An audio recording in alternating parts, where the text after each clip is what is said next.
I'm going to read from chapter 4, verses 9 through 12. Two are better than one because they have a good return for their labor. For if either of them falls, the one will lift up his companion. But woe to the one who falls when there is not another to lift him up. Furthermore, if two lie down together, they keep warm. But how can one be warm alone?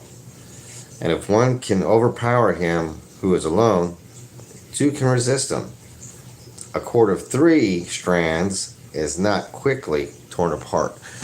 So I read this, and this helps me realize that we are not meant to do things on this earth alone.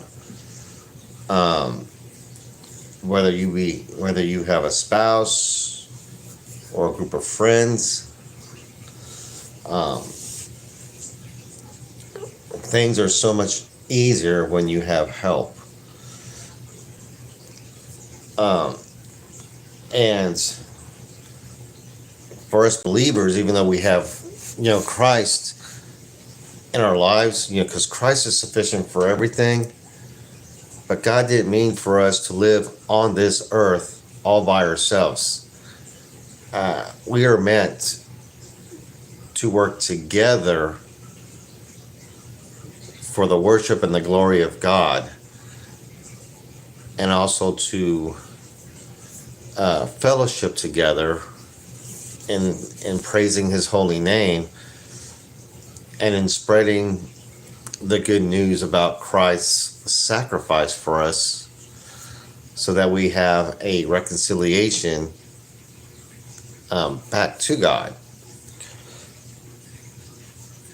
Because when you're alone and you don't have anybody, and you don't let anybody in, unfortunately, you're going to open yourself up for the enemy to come and attack you, beat you down, snatch you, whatever.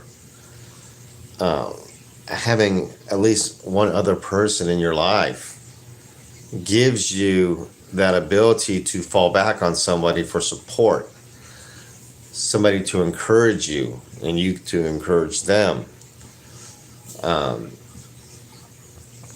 To be able to discern things together, to learn things together, to grow together. And then I like how it says, to lie down together to keep warm. You want to get in a realistic survival sense.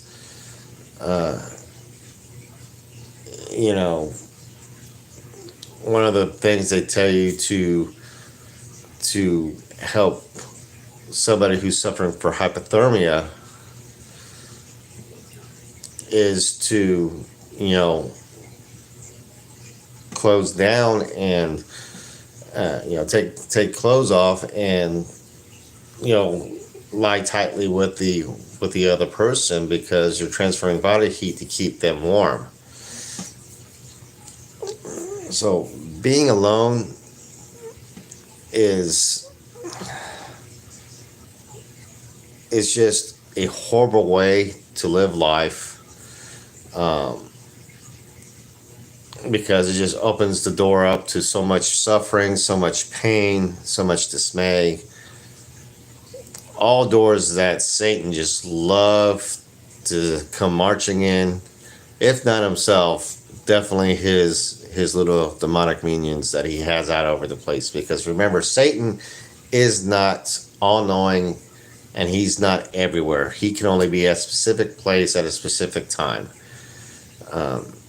because he is not God by any means, and he doesn't have the power of God. So that's why we need to have our friends. We need to be minimum of 2, but 3 or more is greater, because the larger our number is for Christ, the least, well, I don't want to say the least, the better the chances of us thwarting Satan and his plans, and the better for us to spread the good news that Jesus Christ is Lord and that he died for us and that he's waiting to come collect us when God tells him to. So, anyways, I love you guys. You have a blessed day, and we will see you tomorrow. Bye.